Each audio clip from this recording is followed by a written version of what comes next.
네, 저희는 계속해서 지금 스튜디오에 나와 있는 진기훈 기자와 함께 얘기 이어가도록 하겠습니다.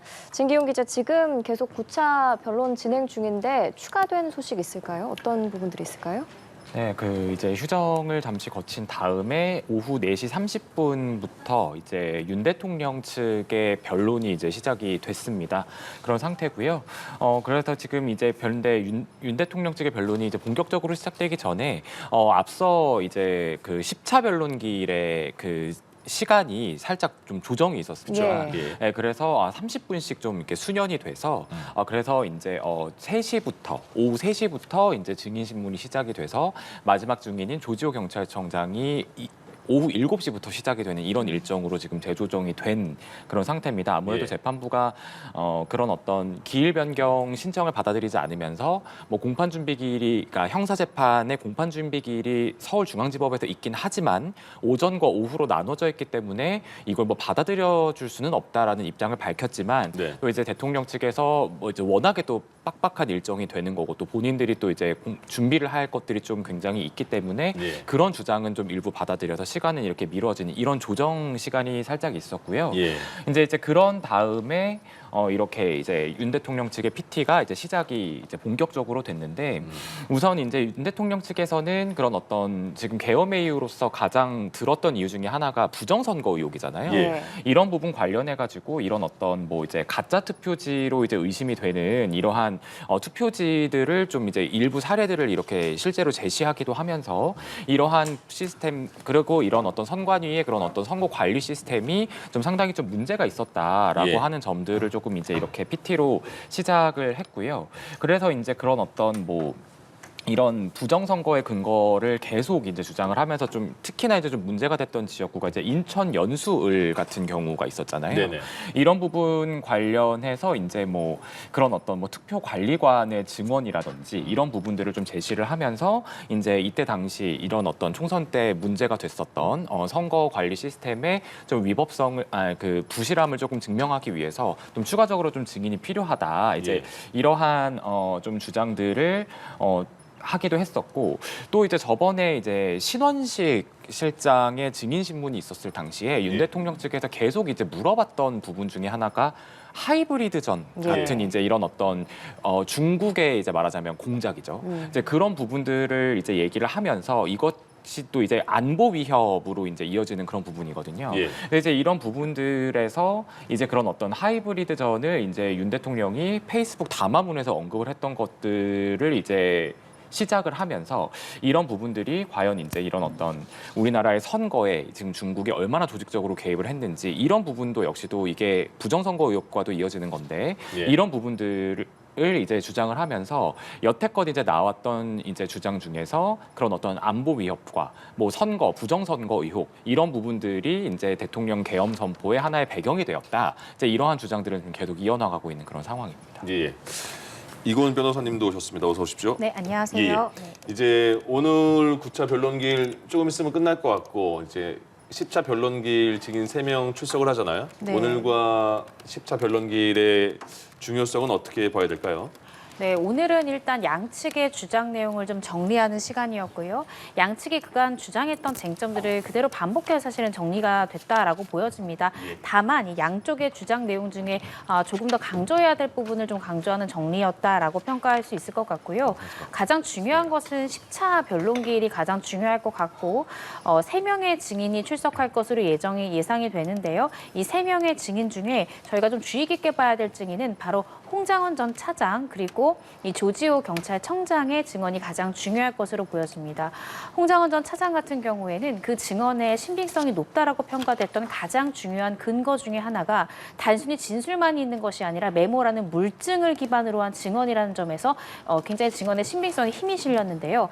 그런데 지금 그 메모 자체가 마치 허위로 작출된 메모인가라는 것에 대한 뭐 조태영 국정원장의 증언이랄지 또 CCTV랄지 여러 가지 의혹들이 제기된 상황입니다. 따라서 따라서 이 10차 변론기일에는 이 CCTV에 대해서도 만약 현출이 가능하다면 현출을 하면서 이 계엄 선포 당일의 명단을 여인영 전 사령관으로부터 전달받고 적었다라고 이야기하고 있는 홍장훈 전 차장이 실제로 그러한 이동 경로를 보였는지가 구체적으로 10차 변론기일 때 증언을 통해서 또 이 CCTV 영상을 통해서 확인되지 않을까라는 생각이 들고요. 이를 통해서 홍장훈 차장의 전반적인 이 증언의 신빙성이 어떻게 평가될지 또 CCTV상 정말 누구의 말이 사실인지가 가려지는 기일이 아닐까 싶습니다. 예. 또 네, 조지호 청장 같은 경우에도 두 가지의 점을 모두 확인할 수 있는 굉장히 중요한 증인인데요. 첫 번째는 일단은 이 정치인 체포에 대한 지시가 이 상부로부터 있었는가에 대한 이 증언을 구체적으로 들을 수 있다라는 점, 또 계엄 선포 이래 이 경찰력이 국회의원들의 의결을 방해할 만한 의도로 그 국회를 봉쇄한 것인지 이 두 가지 쟁점에 대해서 이야기해 줄 수 있는 핵심 증인이다라고 볼 수 있습니다. 예, 이제 9차 변론기일에서 국회 측의 2시간 진술은 끝이 났는데 진기훈 기자가 국회 측의 입장 정리를 좀 해주시면 좋을 것 같습니다. 네, 이제 한마디로 하면 그동안의 국회 측에서 이제 이 비상계엄 선포가 굉장히 위헌위법한 것이었고 그렇기 때문에 이제 이런 어떤 국회에 군이 투입됐던 목적, 군과 경력이 투입됐던 목적도 이제 국회 봉쇄와 그런 어떤 계엄 해제 표결을 저지하기 위한 이제 그런 목적이 굉장히 강했고 그러고 나서 이제 이런 어떤 선관위에 이제 군이 투입되게 된 경위 그리고 이제 이 계엄 전에 대통령이 그런 어떤 안가 회동이라든지 이런 부분들을 통해서 각종 이제 사령관들이나 이제 경찰 수뇌 부들에게 뭐 이런 어떤 개업의 필요성을 언급하면서 이제 어떠한 지시들이 구체적으로 있었는지를 그동안 이제 이런 어떤 탄핵 심판 법정에서는 현출이 되지 않았었던 그런 검찰 등의 이런 각종 관계인들의 진술 조서 등의 내용을 바탕으로 해서 이제 정리를 했습니다. 그래서 이제 아무래도 그런 어떤 피청구인 쪽이 이제 말하자면 일단 계엄의 실체적 절차적 하자가 있었다라는 부분들 같은 경우도 이런 어떤 이상민 전 장관을 비롯해서 이런 어떤 그날 국무회의에 참석했던 뭐 최상목 지금 권한대행이나 뭐 그런 여러 이제 장관들의 이 국회 등에서의 진술, 또 수사기관에서의 진술, 뭐 한덕수 총리의 진술 이런 부분들을 다 이제 현출을 하면서 뭐 실체가 없었다. 뭐 이제 뭐 포고문을 본 적도 없다. 이제 이런 식의 이제 구체적인 증언들을 좀 끌어내기도 했었고요. 예. 그리고 또 이제 앞선 증인 신문에서 나왔던 그런 어떤 이진우 전 사령관이나 여인영 전 사령관의 그런 어떤 피의자 신문 조서의 내용들도 좀 굉장히 구체적으로 공개를 했었습니다. 근데 이 두 사람은 앞서 이제 탄핵 심판 증언대에서는 이런 어떤 체포 지시 그리고 또 이제 의원을 끌어내라 했던 지시 이런 부분들에 대해서 주요 쟁점들에 대해서 굉장히 묵비권을 행사하거나 답변이 제한된다 이렇게 좀 답변을 거부한 바가 있었는데 뭐 이제 가령 뭐 이진우 전 사령관의 경우에는 이런 어떤 진술 내용 중에서 뭐 4인 1조로 끌어내라 뭐 이제 뭐 2번 3번 할 수 있으니 뭐 이제 계속 뭐 시도를 해라 이제 이런 지시를 받았다는 내용들이 이제 조서에서 확인되는 내용들 이런 내용들을 좀 구체적으로 또 이렇게 끄집어내면서 결론적으로는 그날 이런 어떤 국회에 군 병력이 투입됐던 거는 체포 그리고 또 계엄 해제 요구 결의안이 가결되지 못하도록 하기 위한 이런 어떤 목적이 있었다라는 부분들을 그대로 이제 그동안의 진술들을 조금 더 이런 검찰에서의 신문 조서나 이런 부분들을 현출을 해서 구체화시키는 그런 과정을 거치기도 했습니다. 네, 먼저 윤석열 대통령이 오늘 헌법재판소에 호송 차량을 타고 출석을 하기는 했지만 재판정에 들어가지는 않고 서울구치소로 다시 돌아갔습니다. 이런 상황은 사실 예측하기 어려운 상황인 것 같은데 어떻게 보셨나요? 네, 예측하기 어렵기도 했고요. 실제 저도 검사 생활도 했고 또 변호사로서 생활을 하면서 이런 경우는 사실 처음 보았습니다. 예. 사실 이 재판 당사자가 재판에 아예 오지 않는 경우는 있을 수 있지만 재판정 앞에 도착을 해놓고 재판 시작 직전에 자리를 떠나는 것은 굉장히 이례적인 일이다라는 생각이 들고요. 조심스럽게 추측을 해보자면 사실은 만약에 처음부터 출석할 의사가 없었다고 한다면 아예 구치소에서 출발조차 하지 않았던 것이 상당할 것 같은데 아마 이 법정에 도착한 다음에 어떤 심경의 변화를 일으켜서 결국은 이제 다시 구치소로 복귀하는 결정을 내린 것이 아닌가 싶습니다. 다만 오늘 윤 대통령이 이렇게 헌재에 불출석하기로 한 결정이 차후에 있을 변론기일에 과연 윤 대통령이 대통령에게 유리하게 돌아갈 수 있는 결정일까라는 생각이 들긴 합니다. 그 이유는 이제 10차 변론기일이 남았는데요. 10차 변론기일 때도 윤석열 대통령 측에서는 이 또 별도로 최후 변론기일을 잡아달라고 요청할 가능성도 있고 추가로 증인을 신청할 가능성도 있습니다. 이런 요구들을 할 때 재판부 입장에서는 이미 이제 윤석열 대통령이 오늘 기일을 통해서 최후적으로 진술할 수 있는 기회가 있었음에도 불구하고 돌아갔기 때문에 별도 기일을 잡아달라고 요청을 했을 때 그런 부분들을 좀 받아들이기 좀 어려운 그런 상황이 초래될 수도 있거든요. 그래서 오늘의 이제 윤석열 대통령의 모습은 좀 이례적이고 저도 사실 예상하지 못했던 것이고 앞으로 이러한 이 결정이 차후에 있을 변론기일에 또 어떤 영향을 미칠지 좀 지켜봐야 될 것 같습니다. 네, 그러니까 지금까지는 계속해서 증인 신문이 이루어졌었는데 오늘은 증인이 출석하지 않고 양측의 입장 발표만 있는 기일인데요. 윤 대통령 측은 대통령이 직접 의견을 발표할 것은 없으며 대리인단에 일임하는 게 좋겠다라고 판단을 했다 이렇게 밝히기도 했는데 진기훈 기자 이렇게 윤 대통령이 사전에도 조금 오늘 출석을 고심한 그런 기류는 없었나요? 네, 보통 이제 요 앞전 기일들에서는 뭐 당연히 출석을 하는 것처럼 이제 의뢰 공지가 되기도 했었고 또 이제 그런 입장을 밝히기도 했었는데 어제 저녁까지도 대리인단이 윤 대통령이 오늘 이제 9차 변론 출석이 미정인 상황이다 이렇게까지 얘기를 해서 사실 오늘 오전까지도 뭐 출석을 할 것인가 말 것인가 이런 얘기들이 좀 많이 오가기도 했었습니다. 예. 그러다 결국에는 오전에 이제 출석을 한다 이렇게 공지가 오기도 했었거든요. 이런 적이 없었는데 이제 그런 일이 있었습니다. 이게 지금 이유가 이제 헌재 일정이 확정이 되지 않아서 뭐 이제 그거에 따라서 하겠다. 당시 상황은 지금 이제 10차 변론기일이 어떻게 될지 모르는 상황이었기 때문에 그렇죠. 이제 그런 상황이어서 이런 어떤 또 이제 형사재판 일정과 겹치기 때문에 그걸 또 준비를 할 시간도 필요하고 그렇기 때문에 이런 어떤 연기 신청을 했었던 거였고 이제 그렇기 때문에 이런 어떤 출석에 대해서도 좀 많이 고심을 했던 그런 어떤 기류가 읽혀지는 대목이 있었고 그런데 이제 오늘 아침에는 출석을 하겠다고 했고 또 이제 구치소에서 호송차를 타고 오기까지 했잖아요. 예. 근데 이제 그렇지만 결국엔 앞서 이제 변호사께서도 짚어주신 내용처럼 오늘 변론 기일에는 딱히 이제 윤 대통령이 직접 발언을 하거나 아니면은 어떤 뭐 질문을 하거나 이런 기회가 주어지는 것도 아니고 어떤 증거 조사라든지 이렇게 대리인단이 좀 직접 나서서 해야 되는 이런 어떤 일정들이 많이 잡혀 있었다 보니까 윤 대통령이 이런 어떤 대리인단에게 오늘의 절차는 일임을 하고 이제 다시 돌아가기로 한 그런 어떤 과정이 있었던 것으로 풀이가 됩니다. 예, 오늘은 왔다가 시작 전에 돌아갔고 지난 7차 변론기를 좀 되돌아보면 증인 신문이 진행 중인데 구치소로 도중에 나갔거든요. 이런 부분들이 재판관들 입장에서도 좀 이례적일 것 같은데 재판에는 영향이 없을까요? 뭐 이러한 행동으로 인해서 재판 결과가 달라지거나 할 것 같진 않습니다. 다만 이제 헌법 재판에 있어서는 그 절차를 준수하고 또 헌법 재판과 재판관들의 어떻게 생각하면 좀 존경심을 가지고 그 절차에 성실하게 임하는 것도 당사자로서 굉장히 중요한 부분이라고 생각이 드는데요. 그런데 오늘 이렇게 출석을 예고를 했고 심지어 교통 통제까지 하면서 서울구치소부터 헌재 재판까지 갔고요. 아마 경찰 측에서는 교통 통제에 있어서 돌아오는 시간도 아마 오늘 재판이 맞춰질 시간 정도로 예상을 해서 교통 통제 일정도 맞춰놨을 텐데 갑작스럽게 불출석한다라는 결정을 내림으로써 아마 경찰 입장에서도 교통 통제하는데 여러 가지 혼선이 있지 않았을까라고 좀 우려가 드는 마음이 있는 것은 사실입니다.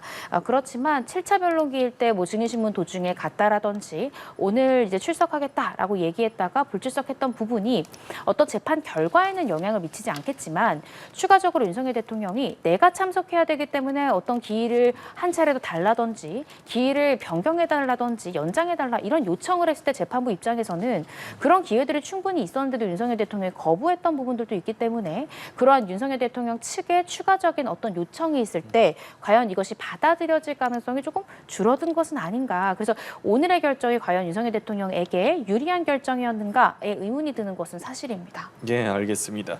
안 그래도 지금 10차 변론기일 연기 요청을 윤 대통령 측이 한 입장인데 이거는 이제 헌재가 받아들이지 않겠다고 입장을 밝혔고요. 다만 시작 시각은 조금 늦췄습니다. 이렇게 결정한 이유는 뭐라고 생각하십니까?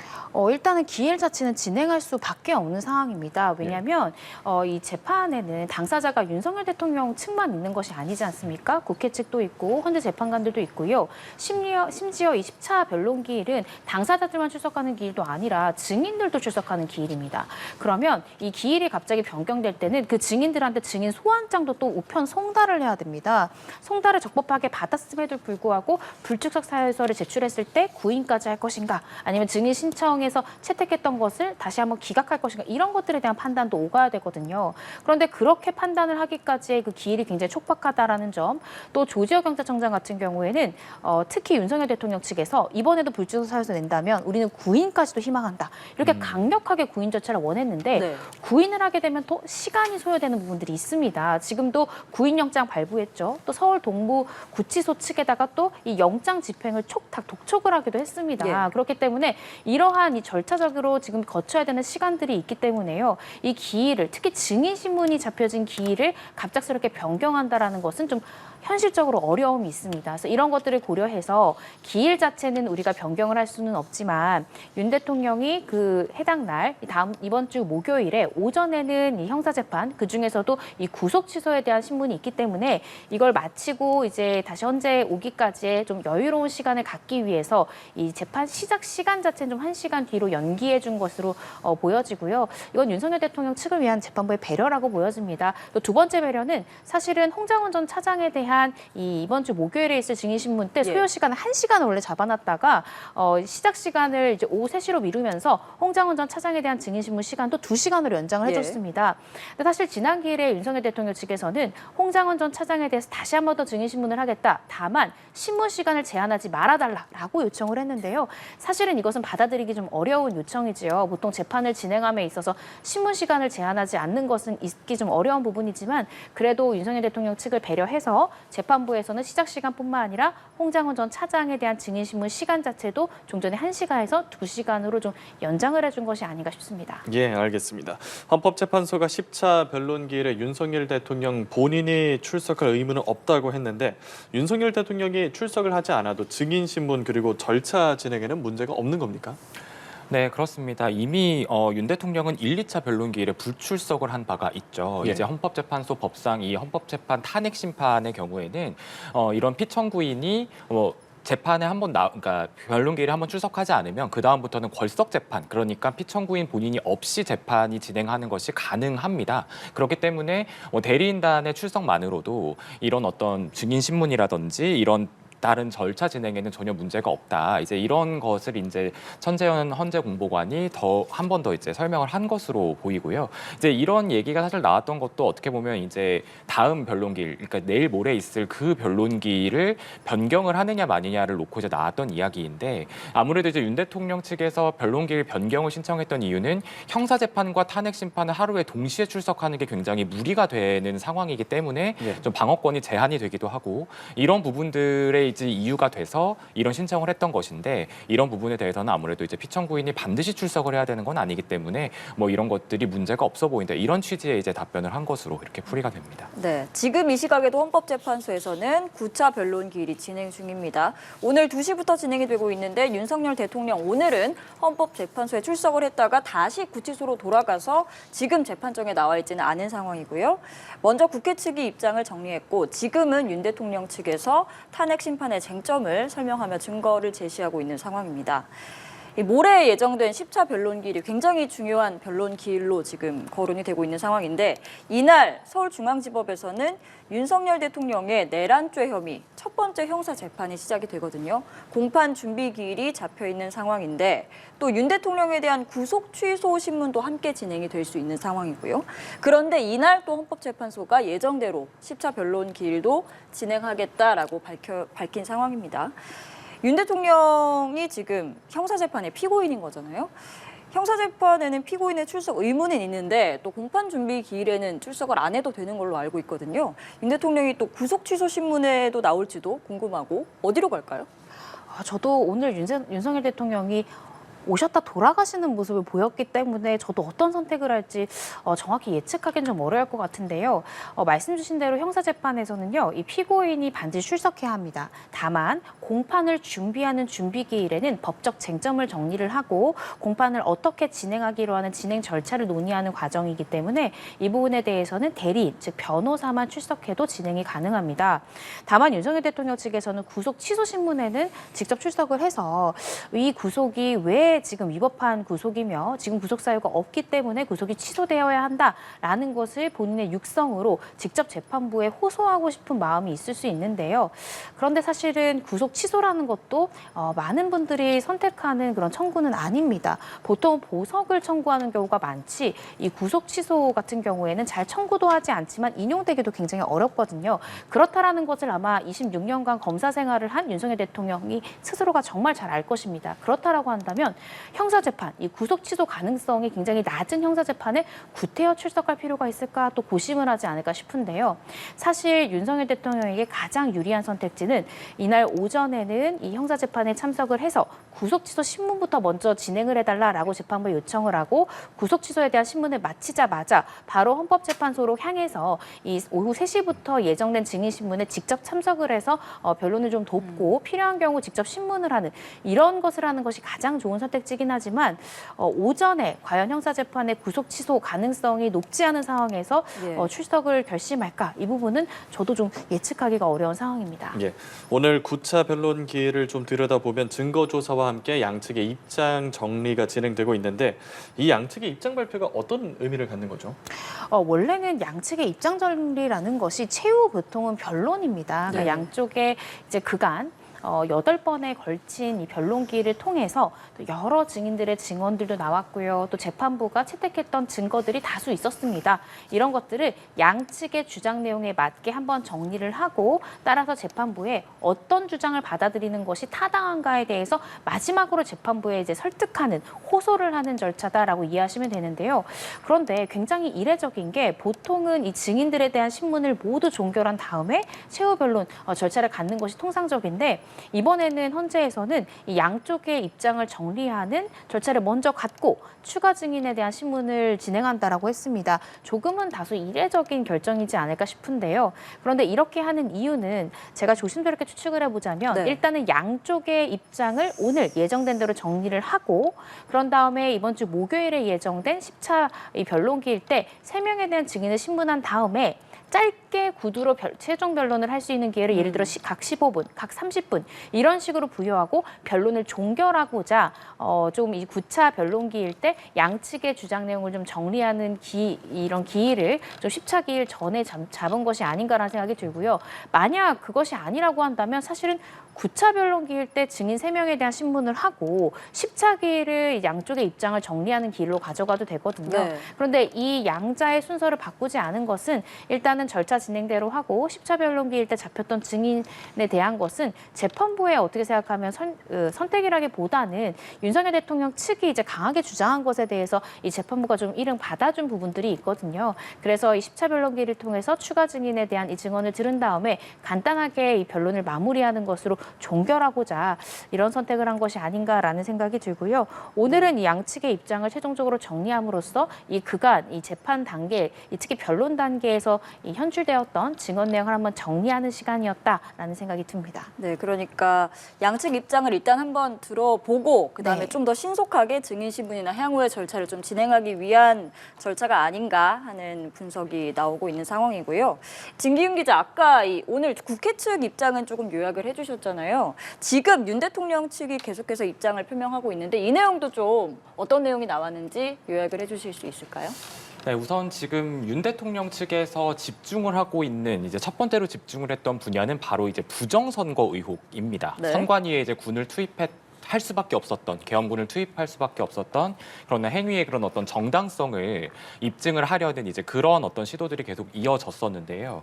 그러면서 이제 본인들이 생각했을 때 굉장히 이것이 부정선거의 그런 어떤 뭐 한 단면일 수 있다라고 이제 생각하는 이제 몇 선거구들의 이제 투표 용지를 실제적으로 이렇게 제시를 하면서 뭐 인천 연수울이 될 수도 있고 또 금촌 이동 제2투표소 이런 어떤 가짜 투표지가 의심이 됐던 그런 부분들, 이런 몇 군데의 선거구들의 투표지를 예시로 들면서 이런 어떤 선관위의 투개표 시스템이 굉장히 좀 부실했다라는 점, 이런 부분들이 또 이제 앞서 또 증인 신문에서도 한 차례 언급이 됐었던 바가 있기 때문에 이런 부분들을 통해서 이제 말하자면 부정선거, 우리 사회에 좀 뿌리 깊게 내리고 있는 부정선거의 의혹을 좀 계엄군의 권한으로 선관위를 이렇게 점검을 했을 때 밝혀질 수 있을 것이라고 생각을 했다라는 그런 어떤 이제 주장이 있었고요.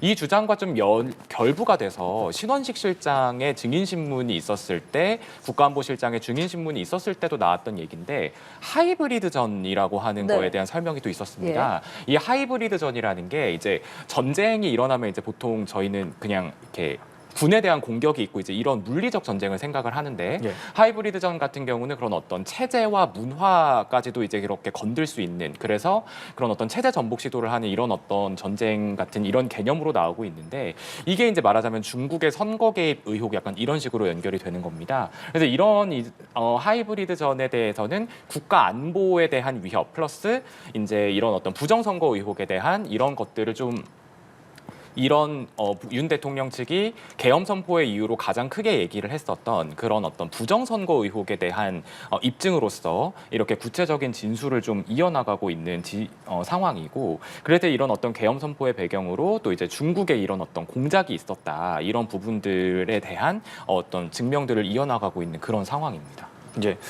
국회 측은 헌재 증인신문에서 증언을 거부했던 군 지휘부의 검찰 진술조서, 그리고 국회 본회의나 내란 국제투기 동영상 등을 국회 측의 주요 증거로 제시를 하면서 탄핵 필요성을 설명을 했고, 윤 대통령 측 변호사가 상당히 좀 거세게 항의하는 모습도 보였다고 해요. 네, 그렇습니다. 뭐 이제 재판 중간에 이제 가방을 들고 나가는 이제 그런 상황이 벌어지기도 했었거든요. 뭐 이의의 요지는 그겁니다. 이제 윤 대통령 측이 계속 주장을 하고 있는 건 지금 이 탄핵 재판은 형사소송법을 준용해서 진행이 돼야 하는데, 형사소송법이 개정이 돼서 이런 증거를 채택을 할 때 피고인의 동의가 없는 증거를 채택을 하는 거를 굉장히 엄격하게 금지하고 있습니다. 예. 근데 이제 지금 이 탄핵 심판의 이 재판부의 경우에는 그런 검찰에서의 신문 조서라든지 이런 부분이 적법하게 날인이 되고 적법하게 조사가 됐다면 그걸 증거로 채택하겠다고 했거든요. 근데 이제 그런 부분들의 이제 논란의 끝에서 오늘 이제 국회 측이 PT를 진행을 하면서 그동안 이제 이 탄핵 심판에서 나왔던 여인영 전 방첩사령관 진술을 거부했었죠.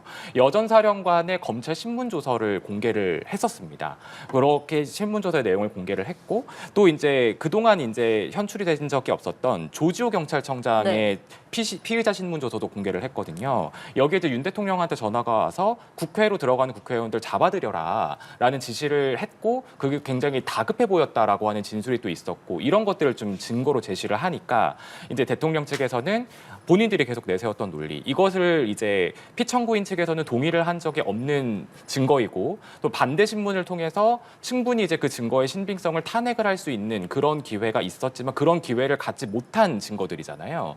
그런 증거들이 이렇게 지금 변론기일에 나와서 이제 공개가 되어 버리는 네. 이러한 상황 자체에 굉장히 좀 항의를 거세게 한 것이었고요. 근데 이제 문영배 소장 권한대행이 앞서 이제 얘기를 했지만 그런 어떤 적법하게 이루어진 검찰 또는 수사기관의 조사, 그리고 그 조사의 증명 기록으로 남아 있는 조서, 이것들이 적법하게 작성이 되고 기록이 됐다면 증거로 채택을 할 수 있다라고 하는 입장을 다시 한번 확인을 하면서 이 변호사의 이 항의성 발언을 제지를 시켰습니다. 예. 그러다 보니 이제 이 항의를 했던 변호사는 가방을 들고 나가버리는 이제 그런 상황이 연출이 되기도 했었고요. 그래서 지금 그런 어떤 이제 이 변호사가 또 헌법재판관 출신의 변호사였는데 예. 그렇기 때문에 아무래도 그런 절차적인 부당성을 주장을 네. 했는데 또 받아들여지지 않으면서 그런 상황이 연출이 되기도 했습니다. 알겠습니다. 국회 측 대리인단은 오늘 헌재에서 윤 대통령의 방어권 보장을 권고한 국가인권위원회를 또 비판하기도 했는데, 윤 대통령이 수사, 체포, 구속, 그리고 재판 절차 등에서 일반 피의자들과 다른 특권 그리고 혜택을 누리고 있다고 하거든요. 변호사님, 이 부분은 좀 어떻게 바라볼 수 있을까요?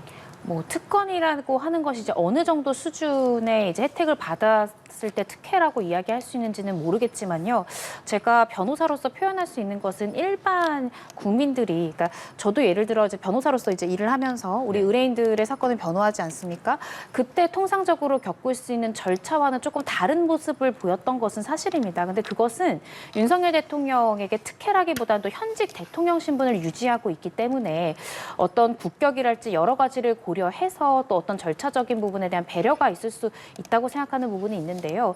뭐 예를 들어서 헌법재판소에 도착을 해서 어떤 머리 손질이나 이런 것들을 한다라는 부분들에 대한 것도 특혜 이런 의혹들이 있었는데 이 부분은 사실은 헌법재판관들도 이 부분이 문제가 있고 그렇게 해서는 안 된다라는 입장 보이지 않지 않았습니까? 현직 대통령이고 하기 때문에 그런 부분들에 대한 양해는 서로 있어 왔던 것으로 보여지고요.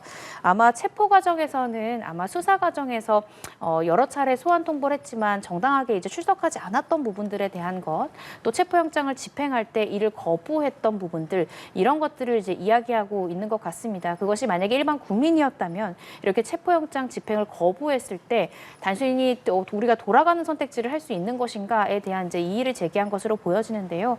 이런 부분들은 사실은 일반 국민들에게는 사실 상상조차 할 수 없는 부분이기 때문에 국회 측에서는 이런 부분들이 일종의 특혜다라고 이야기를 하면서 비판한 것이 아닌가라는 생각이 듭니다. 예. 그리고 또 제가 한 가지 말씀드리고 싶은 부분은 네네. 아까 이제 기자님 말씀 주신 부분들 중에 조대현 변호사, 헌법재판관 출신 조대현 변호사가 윤석열 대통령 이제 측에 계속해서 주장해왔던 것 중에 이런 쟁점이 있습니다. 이제 오늘 나왔던 쟁점이고 이 부분이 받아들여지지 않아서 현장을 이석한 것 같은데요.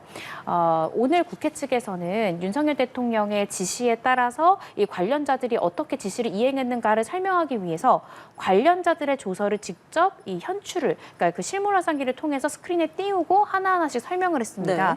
이제 이렇게 될 경우에는 나중에 그 영상이 국민들에게 공개가 될 때 이 검찰 단계 때 관련자들이 했던 진술들이 그대로 조서로서 공개가 되잖아요. 그런데 이제 사람들이 어떤 것을 받아들일 때 이것을 단순히 어떤 변호사들의 입을 통해서 검찰 단계 때 이런 취지로 얘기했다가 왜 변경된 건가요? 라고 귀로 듣는 것과 그 조서를 실제로 시각적으로 보는 것은 그 다가온 효과면에서 굉장히 다를 수 있습니다.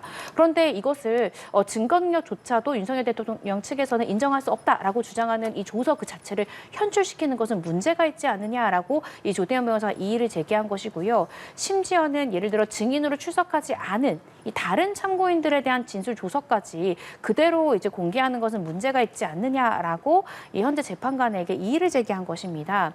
그런데 이 헌재에서는 사실은 이 수사 기록 자체에 대한 증거력 부여에 대해서는 문제가 없다라는 입장을 두 차례에 걸쳐서 밝힌 바 있습니다. 네. 그래서 오늘 이 문영배 헌재 소장 권한대행은 이미 4차 변론기부터 우리가 증거력 인정한 거기 때문에 문제가 없다라고 이야기를 했고, 그런데 이런 이제 의견 이의 제기나 또 이런 헌재 재판관의 이야기나 이건 충분히 공방이 오갈 수 있는 부분이라고 생각이 들거든요. 그런데 조대현 변호사가 이 재판부의 허가 없이 그렇게 재판정을 떠났다라는 것은 저는 이것은 또 굉장히 문제가 있는 부분이지 않나라는 생각이 듭니다. 원래 재판을 하는 도중에 이석, 그러니까 재판정을 떠날 때는 재판부의 허가를 받고 이석을 해야 합니다. 예. 그런데 단순히 내가 요청한 것에 대해서 받아들여지지 않았다라고 해서 변호사가 재판정을 떠나는 선택을 한 부분에 대해서는 저는 이 부분은 어떻게 생각하면 헌법재판 자체에 대한 이 수월하지 않는 태도로 보여질 수 있어서 이 부분은 분명히 잘못된 부분이다라는 말씀을 꼭 드리고 싶습니다. 네, 그러니까 오늘 변론기일에는 증인들은 출석은 하지 않았는데 이제 양측이 입장을 설명하는 과정에서 국회 측이 군 관계자들의 검찰 진술 조서를 공개를 하는 일이 있었고, 이에 대해서 윤 대통령 측이 증인으로 나오지도 않은 군인 관계자들의 조서를 증거로 쓰는 것은 법률 위반이다라고 주장을 한 거잖아요. 네. 이에 대해서 이제 재판부는 이미 지난 변론에서 이것은 괜찮다라는 결정이 있었다. 이의 신청 기간을 놓친 것 같다라고 이야기를 했는데, 그러니까 이런 조서 같은 걸 증거로 활용할 수 있는지는 재판부가 결정을 하면 그에 따라야 하는 건 거죠? 당연합니다. 이 재판부, 그렇기 때문에 재판부가 있는 것 아닙니까? 양자의 주장이 굉장히 상충될 때 최종적인 결정은 재판부가 하는 것이고요. 또 소송 진행에 있어서 진행에 대한 지휘권은 모두 재판부가 갖는 것이고 그것이 정권이 있습니다. 그런데 지금 계속해서 2020년 형사소송법 개정되었기 때문에 검사 작성 피신 조서 같은 경우에는 형사재판에서는 내용을 부인, 즉 이 피고인 당사자가 그 조서에 적힌 내용에 대해서 인정하지 않으면 증거로 쓰일 수 없는 것은 맞습니다. 그렇지만 이것은 형사재판이 아니라 헌법재판이고요. 네. 헌법재판소법에 따르면 탄핵 심판은 이 헌법에 관련한 이 재판소법에 규정이 없는 경우에는 탄핵 심판의 경우에는 형사소송에 관련된 규정을 준용할 수 있도록 되어 있습니다. 그렇지만 여기에 분명한 한계가 있는데요. 헌법재판의 본질을 해하지 않는 한에서 형사소송에 관련한 법률을 준용할 수 있다라고 되어 있습니다. 그런데 계속 윤석열 대통령 측에서는 마치 탄핵 심판은 형사소송법을 모두 따라야 되는 것처럼 지금 이야기하고 있는 부분은 저는 조금 잘못된 지적이지 않나라는 생각이 들고요. 어디까지나 헌법재판의 이 본질을 흔들지 않는 한에서 형사소송법이 준용된다라는 것이 분명한 헌법재판소법의 규정이기 때문에 헌재에서는 계속해서 헌법재판은 형사소송과 다르기 때문에 우리는 이 관련된 이 내란 관련된 이 수사 기록에 대한 증거력을 인정하겠다라고 두 차례 밝혔습니다. 그래서 이러한 일관된 견지 하에서 오늘도 이제 헌법재판소에서는 이 수사 기록에 대해서 증거력 인정이 되고 증거력 인정된 서류는 재판 과정에서 현출될 수 있는 것이 맞습니다. 그래서 이러한 것들이 타당하다라는 결정을 내린 것이 아닌가 싶습니다. 알겠습니다. 국회 측 대리인단이 그러면서 지금 이른바 수거 대상 그리고 사살 등의 내용이 담긴 노상원 전 사령관의 수첩에 대한 조사를 좀 촉구를 했는데 수첩에 대해서 좀 철저한 진상규명이 필요하다 이런 주장을 제기를 했거든요. 헌법재판소가 이 수첩에 대해선 증거로서 좀 인정을 할지 어떻게 판단을 할까요?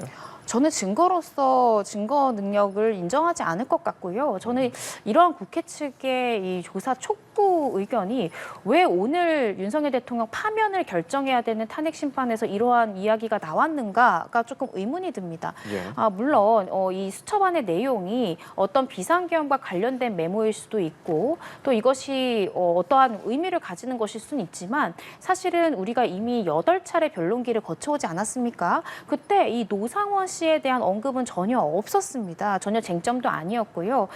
그간 윤석열 대통령 관련한 이 탄핵 심판에서 주요하게 다뤄온 쟁점도 아니었습니다. 그래서 이 부분에 대한 조사 촉구는 사실은 이번 탄핵 심판에는 전혀 영향을 주지 않는 쟁점이라는 생각이 들고요. 심지어 노상원 씨의 이 수첩 같은 경우에는 형사 사건에서도 검사가 공소장 적시에서 뺀 부분입니다. 왜냐하면 이 수첩을 직접 이 노상원 씨가 작성했는지 이 부분도 지금 입증이 좀 불가능한 부분도 있고요. 또 이 적힌 부분에 대해서 설사 노상원 씨가 직접 작성한 것이라 할지라도 노상원 본인의 생각을 적은 것인지 아니면 계엄 이 관련자들과 논의한 내용을 적은 것인지 이 부분에 대한 입증도 어렵다라고 검찰에서도 판단했기 때문에 이 부분은 공소장에서 또 빠진 내용이거든요. 예. 그래서 이러한 이 노상원 씨 관련한 이 수첩 관련한 부분이 이 탄핵 심판과 직결되는 쟁점도 아니고 이 부분에 대한 이 국회 측의 요구는 전혀 헌재 재판관들이 고려할 만한 쟁점은 아니지 않을까 싶습니다. 네, 지금 설명을 하고 계신데 지금도 계속해서 윤석열 대통령의 탄핵 심판 9차 변론길이 진행이 되고 있습니다. 윤 대통령 측의 입장 발표가 계속 이어지고 있는데요. 조금 전에 들어온 속보에 따르면 윤 대통령 측 비상계엄 사전 모의 등 준비하지 않았다라고 주장을 했고 김용현 전 장관은 처음부터 국회를 봉쇄할 계획이 없었다라고 밝혔습니다. 이 국회를 봉쇄할 목적이 있었다면 비상계엄의 시기를 바꿨을 것이라고 주장을 했고요. 또 윤 대통령이 비상계엄 당시 국회의원들의 출입을 막지 말라고 지시를 했다라고도 이야기를 했습니다. 지금 아까 여러 가지 쟁점들이 나오고 있는데 비상계엄 선포 당시 국회의원들의 국회 출입을 막았느냐 막지 않았느냐 그리고 이 국회를 봉쇄할 의도가 있었느냐 그것이 실제 지시를 통해서 시행이 됐느냐도 굉장히 중요한 포인트잖아요. 이 부분에 대해서 국회 측 그리고 윤 대통령 측 의견이 서로 엇갈리는 상황인데 오늘 나왔던 내용을 중심으로 한번 정리해 주실까요? 네, 우선 국회 측에서는 앞서 설명드렸던 대로 이제 그동안의 탄핵 심판 법정에서 증언을 거부하거나 회피했던 여인영 전 방첩사령관이나 이진우 전 수방사령관 그리고 이제 여기에 이제 그동안에 공개가 된 적이 없었던 조지호 경찰청장의 그런 어떤 진술 등을 종합을 해서 윤 대통령이 분명히 이제 조지호 청장에게도 그런 어떤 국회의원들을 끌어내라라는 지시를 했고 또 이제 이진우 전 수방사령관의 경우에도 당일날 이제 출동을 했던 사람이잖아요. 근데 이제 그런 이진우 전 수방사령관에게도 윤 대통령이 이제 4인 1조로 끌어내라 이제 이런 지시를 했다라는 얘기를 들었다. 이제 이런 수사기관에서 본인들이 윤 대통령으로부터 받았던 지시들의 내용에 대해서 구체적으로 진술을 한 점 등을 다 이제 현출 이제 그런 어떤 조서들을 실물로 보여주면서 다 제시를 했습니다. 그렇기 때문에 이런 어떤 체포 지시가 있었고 의원을 끌어내라는 지시가 있었고 따라서 국회에 이제 군병력을 투입을 한 이유는 이런 어떤 국회 봉쇄 그래서 이런 어떤 계엄 해제 의결을 투표하지 못하게 하라는 목적이었다라는 게 이제 국회 측의 주된 주장이었다면 예. 지금 이제 윤 대통령 측에서 하고 있는 이제 진술의 핵심은 여지껏 이제 이런 전 사령관들이 이 탄핵 심판 법정에서 했던 증언들이 지금 다시 한번 나오고 있는 그런 상황입니다. 이진우 전 사령관 같은 경우는 이제 나와서 이제 수사기관의 진술과는 다르게 탄핵 심판 법정에서는 이런 어떤 체포와 관련된 지시를 전혀 받은 적이 없다. 이제 이렇게 증언을 한 적이 있었죠. 이제 그런 어떤 상황이었고 또 이제 여기에 뭐 곽종근 전 사령관의 경우에도 비상계엄이 발령이 된 다음에 뭐 갑작스럽게 소집이 됐다. 뭐 약간 이런 식으로 이제 뭐 진술을 했고 또 이제 707 특임단 이제 김현태 단장이 있는 그 707 특임단 역시 뭐 계엄에 대한 대비가 아니라 야간 훈련이 예정된 그런 어떤 투입의 방식이었다라고 이제 증언을 한 바가 있죠. 이제 공통적인 지점은 이것이 계엄이라고 하는 거를 염두에 두고 투입이 된 것이 아니었다. 그리고 애당초 이제 뭐 김용현 전 장관이 건의했던 숫자보다 훨씬 더 적은 병력이 국회에 투입됐고 그게 뭐 280명 정도라고 이제 증언이 나오기도 했었는데 그런 어떤 증언들이 또 나오기도 했었고.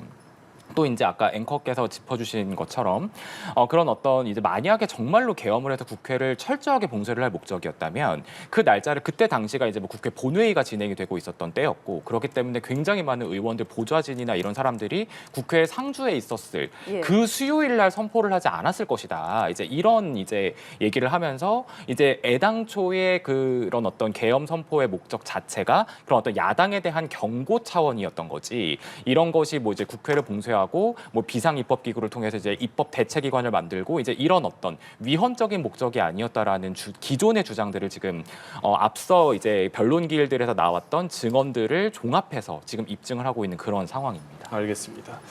어제 김현태 707 특임단장이 국회 국방위원회 현안 질의에 출석을 해서 민주당의 회유 의혹을 제기하지 않았습니까? 윤 대통령 측이 이 입장문을 배포를 하면서 회유 수준을 넘어서 탄핵 공작 또 내란몰이 기획이라는 게 아예 드러났다라고 주장을 했는데 윤 대통령 측이 이런 주장을 한 의도는 어떤 거라고 변호사님 볼 수 있을까요?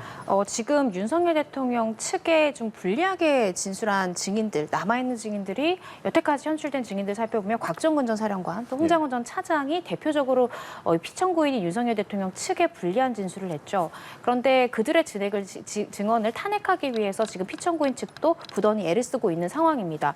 홍장원 전 차장 같은 경우에는 실제로 국정원장이 직접 증인으로 출석해서 홍장원 전 차장의 증언 믿을 수 없다고 공개적으로 이야기하기까지 했습니다. 그렇다라고 한다면 홍장원 전 차장의 이 증언 같은 경우에는 이 다음 기일에 이 메모 관련해 가지고 집중적으로 탄핵 시도를 할 것으로, 그러니까 주장 내용에 대한 힘을 좀 빼기 위한 시도들을 할 것으로 보여지는데요. 네. 그렇다라고 하면 남은 이 윤석열 대통령 측에 불리한 증언을 한 사람은 곽종근 전 사령관이 남습니다. 곽 전 사령관 같은 경우에는 심지어 본인도 구속 기소된 사람이고요. 윤석열 대통령의 공범으로 적시된 인물임에도 불구하고 본인에게도 불리할 수 있는 이 진술들을 가감없이 윤석열 대통령 탄핵 심판 때 증인으로 출석해서 증언을 한 인물이거든요.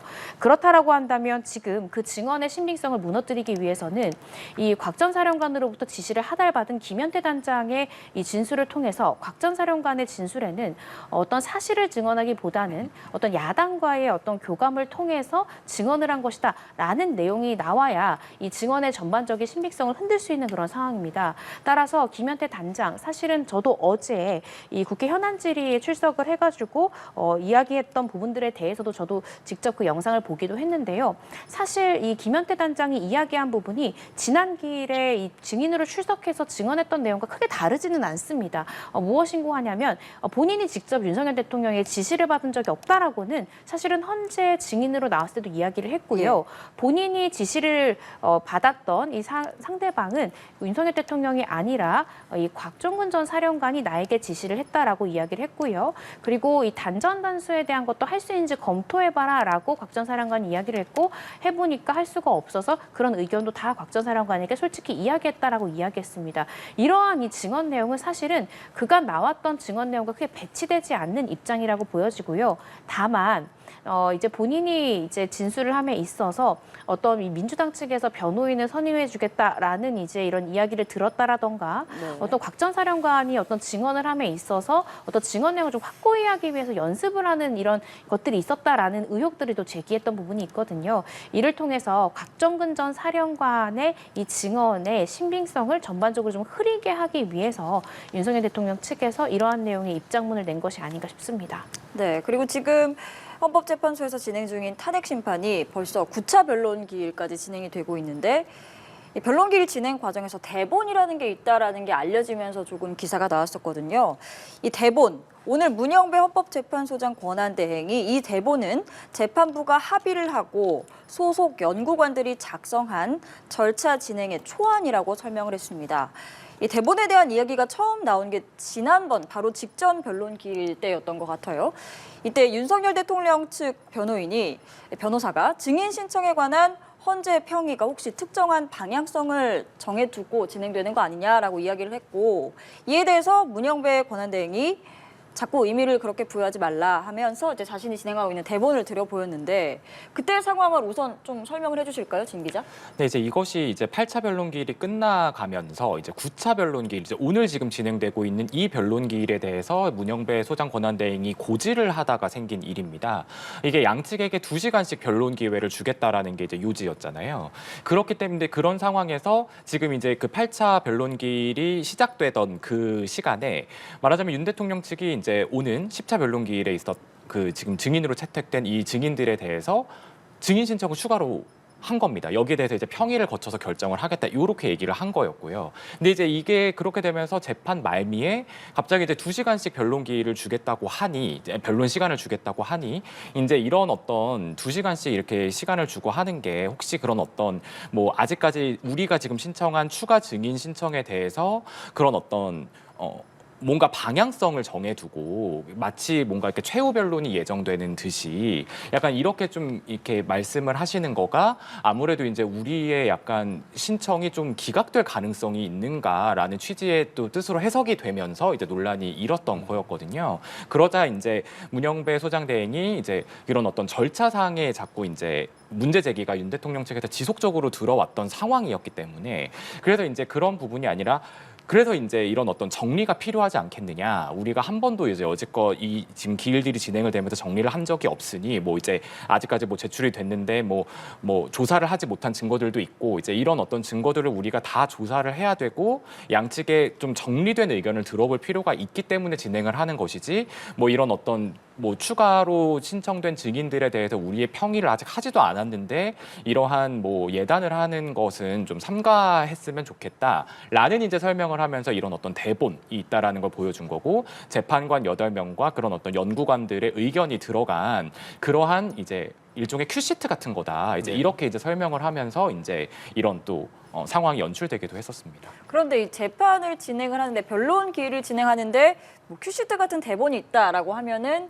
이제 청구인이든 피청구인이든 문제를 제기할 수도 있는 거잖아요. 근데 헌재가 이에 대해서 대본에 대해서 오늘 좀 구체적으로 설명을 했는데, 좀 어떤 이유에서 이런 설명을 했다고 보시나요?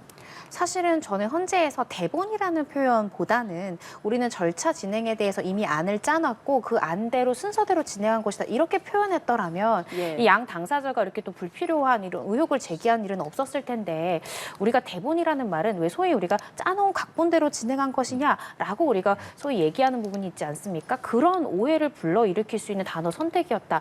그래서 헌재가 이렇게 표현한 건 좀 아쉽다라고 생각이 듭니다. 네. 다만 우리가 어떤 것을 이해할 때 너무 단어라는 프레임에 갇힐 필요는 없다고 생각이 들고요. 헌재에서 오늘 상세히 이야기한 걸 보면 사실은 우리 많은 시청자분들께서도 보셨겠지만 헌재가 재판을 진행할 때 이 증인 신문에도 순서들이 다 있었고요. 시간도 매번 또 달랐고요. 또 한 증인에 대해서 신문을 할 때도 신문 순서나 또 주신문 몇 분, 반대신문 몇 분, 제주신문 몇 분, 이게 사람이 어떠한 이 정해진 절차 진행에 대한 안이 없으면 아무리 문영배 헌재 소장 권한대행이 아무리 똑똑하다 하더라도 그 시간을 일일이 다 기억할 수는 없습니다. 당연히 재판에 들어오기 전에 예를 들어 8차 기일은 어떤 증인은 어떤 순서대로 하겠다. 또 반대 신문과 주신문의 시간을 각각 어느 정도 배정하겠다를 어느 정도는 구성을 하고 들어올 수밖에 없거든요. 예. 그것에 대해서는 어떻게 생각하면 좀 자연스러운 것이라고 생각이 들고요. 실제 다른 형사 재판에서도 어떠한 대본까지는 아니더라도 어떤 사건에 있어서 증인 신문을 할 때는 이건 50분을 배정하겠다, 30분을 배정하겠다를 재판부에서 미리 좀 생각을 하고 와서 이 당사자 변호사들에게 이 A라는 증인에 대해서는 30분 진행을 하고 B라는 증인에 대해서는 20분을 하고 이렇게도 고지를 합니다. 그래서 그것이 어떤 메모의 형태일 수도 있고 어떤 뭐 대본 이렇게 좀 줄글의 형태일 수도 있는데요. 이런 절차 진행에 대해서 사전에 미리 이제 계획을 해야만 그렇게 해야만 이 현장에서 한쪽에만 지나치게 많은 시간을 배분하지 않잖아요. 이게 좀 공정하게 진행하기 위해서 사전에 이제 협의를 거쳐서 마련된 안이라는 의미이지 그것이 어떤 짜여놓은 어떤 한쪽에만 편향된 어떤 대본이다 이렇게 이해할 필요는 없을 것 같습니다. 그래서 이런 불필요한 의혹을 좀 해소하기 위해서 오늘 문영배 권한대행께서 이런 부분 좀 상세하게 설명한 것이 아닌가 싶습니다. 네. 예. 이제 오는 목요일에 진행 예정인 10차 변론기일 얘기도 좀 해보도록 하겠습니다. 현재까지 불출석 사유서를 낸 사람이 없다고 헌재가 밝혔고 두 차례 불출석한 조지호 경찰청장의 출석도 그런 이유로 좀 예상이 되고 있는 상황인데 강제 구인을 위한 구인장도 발부를 하고 서울 동부지방검찰청에 집행까지 요청을 했죠. 이 부분도 좀 설명해 주시죠.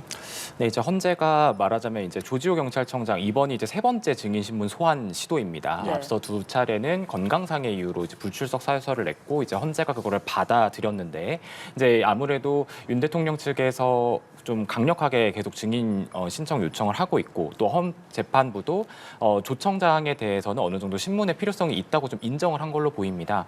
다만 지금 이제 그래서 그렇기 때문에 이런 어떤 구인 영장까지 이제 뭐 집행을 해서 촉탁을 하겠다 이렇게까지 지금 재판부가 밝힌 상황에서 조 청장 측에서는 이제 건강상의 이유를 들면서 또 한 번 이제 불출석의 이제 의사를 시사를 했습니다. 그러니까 불출석 사유서를 내겠다는 건데요. 근데 이제 그런 어떤 상황이 되면서 그러니까 물론 이제 이렇게 되면은 이제 구인 영장이 집행이 될 수 있습니다. 예. 다만 지금 조지호 청장의 경우에는 보석 신청이 지금 받아들여진 상황이고 그 보석 신청이 받아들여진 상황 또 건강상의 이유입니다. 실제로 좀 혈액암이 좀 굉장히 심각한 상황으로 알려져 있죠. 네. 그렇기 때문에 이런 부분들이 좀 형사재판부에서는 좀 보석을 하면서 좀 병원과 주거지로 오가면서 치료를 하면서 이 재판에 임할 필요가 있겠다라고 이제 해석을 한 걸로 보이는데 이제 이 구인영장이 집행이 된다고 하더라도 그렇기 때문에 조 청장이 반드시 헌법재판소 심판대에 설 것이냐 이거는 사실 알 수가 없는 상황입니다. 네. 이게 집행기관에서 집행을 해보고 집행 시도를 했으나 이런 어떤 뭐 건강상의 이유나 이런 부분들이 좀 또 충분히 인정이 된다고 하면 이게 또 재판부가 논의를 해서 출석을 하지 않는 것으로 결정을 내릴 수도 있는 부분이거든요. 이게 영장이 집행이 된다고 해서 무조건 이제 올 수 있다, 무조건 나올 수 있다 이렇게 지금 100%는 담보를 할 수가 없는 상황이라서 일단 지금 불출석의 의사를 밝힌 상태이고, 근데 이제 그런 상황에서 과연 이제 집행의 과정이 어떨 것인지 또 조청장 측에서 내세우는 이유를 과연 재판부가 어느 정도를 받아들일 것인지 이런 부분들을 지켜봐야 이제 많은 10차 변론 때 조청장이 증언대에 설 것이냐 말 것이냐를 알 수 있을 것 같습니다. 예, 헌재가 이렇게 구인 요청까지 해서 증인으로 출석시키려 하는 이유를 진 기자가 간략히 소개를 좀 해줬는데 설명을 해줬는데 조지호 전 청장이 출석을 한다면 어떤 얘기가 좀 핵심으로 오갈까요? 네, 일단은 조지호 경찰청장 같은 경우에는요, 구인에 대한 영장이 발부된 이후인 오늘 오후 4시 45분에 불출석 사유서를 다시 제출했다라고 헌재에서 밝혔는데요. 그럼에도 불구하고 구인 영장의 효력은 계속해서 유지가 되고요. 구인을 할 것으로 저는 보여집니다. 조지호 경찰청장은 사실은 혈액암 2기 판정을 받은 것으로 지금 계속해서 언론에서 보도되고 있는데요. 건강상의 이유를 들어서 보석 신청했고 허가가 됐죠. 그때 당시에 보석 심리 당시에도 이 조지호 청장 같은 경우에는 생명권을 보장해달라고 재판부에 호소하기도 했습니다. 예. 그런데 이제 어찌 됐던 구인영장이 발부가 됐고 실제 집행에 성공한다면 조지호 청장 같은 경우에 제 생각에는 이 재판대에 선다면 대부분 증언을 거부하는 선택지를 선택할 것 같습니다. 증언을 하고 싶지 않은 것도 이 조지호 청장이 건강상의 이유도 물론 있지만 계속해서 이 헌재 증인 신문에 응하지 않는 이유 중에 하나라고 보여지거든요.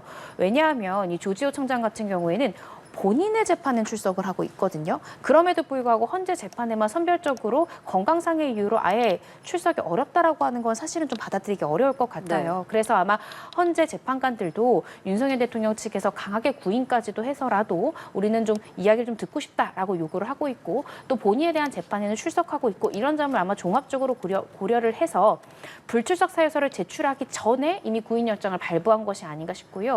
조지호 청장이 만약에 출석해서 한다면 증언 거부할 가능성이 대단히 크고 만약 그 선택지를 하지 않는다라고 한다면 조 전 청장은 사실은 여태까지는 계속해서 일관된 진술을 해왔거든요. 이 여전 사령관으로부터 이 체포조 명단을 받았고 또 여러 차례 전화를 받으면서 그 명단이 추가되기도 했다라고 구체적으로 진술을 했고요. 또 조 전 청장이 지금 사실은 실제로 비상계엄 선포 당시에 경찰들이 국회의원들을 들어가지 못하도록 막았다라는 것은 일부 시간 동안 막았다라는 것은 사실은 영상으로 다 남겨진 부분입니다. 이것이 과연 어떤 지시를 들었는지 그간의 진술은 이제 윤석열 대통령 이제 측으로부터의 어떤 지시가 있었던 것처럼 증언들이 나왔는데 과연 그러한 증언들이 유지가 될 것인지는 좀 지켜봐야 될 것 같습니다. 네, 조지호 전 경찰청장이 모레 재판에 나올지도 관심사 중에 하나 있고요. 그리고 이 모레 10차 변론기일에는 홍장원 전 국정원 1차장이 또다시 지금 증인으로 채택이 되어 있는 상황이잖아요. 어떻게 보면 두 번째 증인으로 두 번이나 출석하는 증인은 최초인데 뭐 지금 전에 출석을 했던 조태용 국정원장과 좀 진술이 엇갈리는 부분도 있어서 규명해야 할 부분이 굉장히 많을 것 같은데요. 이 양측이 좀 어떤 부분에 대해서 집중적으로 질의를 할 것으로 예상이 되나요? 네, 일단은 이제 윤석열 대통령 측에서도 강하게 또 공방을 벌일 것으로 예상이 됩니다. 특히 그 메모를 두고 메모를 작성했다, 메모를 최초로 이 여전 사령관으로부터 듣고 홍정원 전 차장이 휘갈겨서 작성했다는 초안 작성한 이 일시를 두고 이제 오후 11시 06분에 나는 휘갈겨 쓰는 버전으로 공터에서 작성했다라고 이 홍 전 차장이 이야기를 했는데요. 이 부분에 대해서 조태용 이 국정원장 같은 경우에는 그 해당 시간대에 홍 전 차장 공터가 아니라 본인의 사무실 안에 있었다라고 이야기를 했습니다. 그래서 그런 부분들에 대해서 사실인지 여부, 또 이 메모 종류와 개수에 대해서 홍 전 차장은 지난 기일에 증인으로 출석했을 때는 본인이 휘갈겨 쓴 버전 한 가지와 또 이것을 깨끗하게 보좌관이 정사한 버전 이 두 가지 종류가 있다라고 이야기를 했는데요. 반면에 조태용 원장은 그것이 아니라 이 깨끗이 정사한 버전 그리고 그 다음 날 오후에 보좌관을 불러서 다시 작성한 버전이 세 가지 종류가 있고 이 세 가지 버전, 세 번째 버전에 대해서는 또 가필이 된 이 네 가지 버전이 있기 때문에 어떻게 생각하면 메모가 총 네 가지가 있는 셈이다라고 분명히 증언을 했습니다. 그래서 메모의 종류와 누가 과연 가필을 한 것인가 이 부분에 대해서 윤석열 대통령 측에서 또 강하게 추궁하는 이 증인 신문이 이어지지 않을까 싶습니다. 예. 그리고 한덕수 총리도 증인으로 신청이 돼 있습니다. 윤석열 대통령 측에 그다지 유리한 발언을 하진 않았는데 윤 대통령 측에서 꼭 불러달라고 재차 신청을 했거든요. 어떤 내용이 좀 오갈 거라고 볼 수 있을까요? 사실 이제 윤 대통령 측에 좀 불리한 진술을 했다라고 이제 여지껏 얘기가 되고 있는 부분은 아무래도 국무회의와 관련해서 네. 굉장히 좀 적법한 절차가 아니었다. 뭐 이제 간담회와 같은 자리였다. 이제 이런 발언들을 국회에서 쏟아내면서 이게 과연 윤 대통령 측에 유리한 증인인 것인가라는 이제 의문이 들 수 있는데요. 지금 이제 윤 대통령 측에서는 또 하나 이제 계엄의 이유로 선포를 했던 게 이제 야당의 입법 폭주와 뭐 탄핵 남발 그리고 예산 삭감으로 인한 국정 마비 이제 이런 것들을 이제 비상 사태로 규정을 하고 그렇기 때문에 이제 계엄을 선포할 수밖에 없었다 이런 입장이잖아요.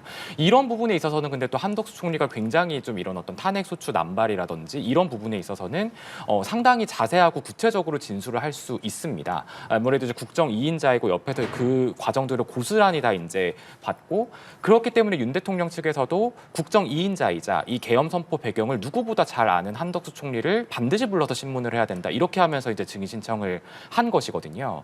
그리고 또 한 가지 이제 변수가 될 수 있는 건 한 총리가 국회 등에 나가서는 이제 그런 어떤 뭐 국무회의와 관련돼서는 굉장히 윤 대통령 측에 불리한 발언들을 했다고는 하지만 정작 이 탄핵 심판에 나와서는 또 이제 발언을 거부할 수도 있고요. 이런 여러 가지 가능성이 또 열려 있습니다. 그렇기 때문에 윤 대통령 측에서도 이런 어떤 한덕수 총리를 이제 증인으로 신청을 하면서 우선 그때 당시에 국정이 얼마만큼 마비가 되었고 그것이 얼마나 심각한 상황이었고 그것이 이런 어떤 방법을 쓰지 않으면 해결이 될 수 없었다라고 하는 하는 것들을 이제 한 총리의 입을 통해서 들으려고 할 것이거든요. 그렇기 때문에 이제 윤 대통령 측에서는 아무래도 한 총리를 증인으로 신청을 했을 것이고, 그렇기 때문에 이런 어떤 계엄 선포의 배경 그리고 국무회의의 적법성, 이러한 쟁점들이 한 총리 신문에서는 주요 쟁점으로 떠오를 것으로 보입니다. 네, 오늘 오후 2시부터 시작된 윤석열 대통령 탄핵 심판 9차 변론기 지금도 진행이 되고 있고 잠시 후에 종료가 될 것으로 예상이 되고 있지만 아직도 진행되고 있는 상황입니다. 오늘 재판 상황 그리고 모레 예정된 10차 변론기일 증인 신문까지 이고은 변호사 그리고 사회부 진기훈 기자와 이야기 나눠봤습니다. 고맙습니다. 감사합니다.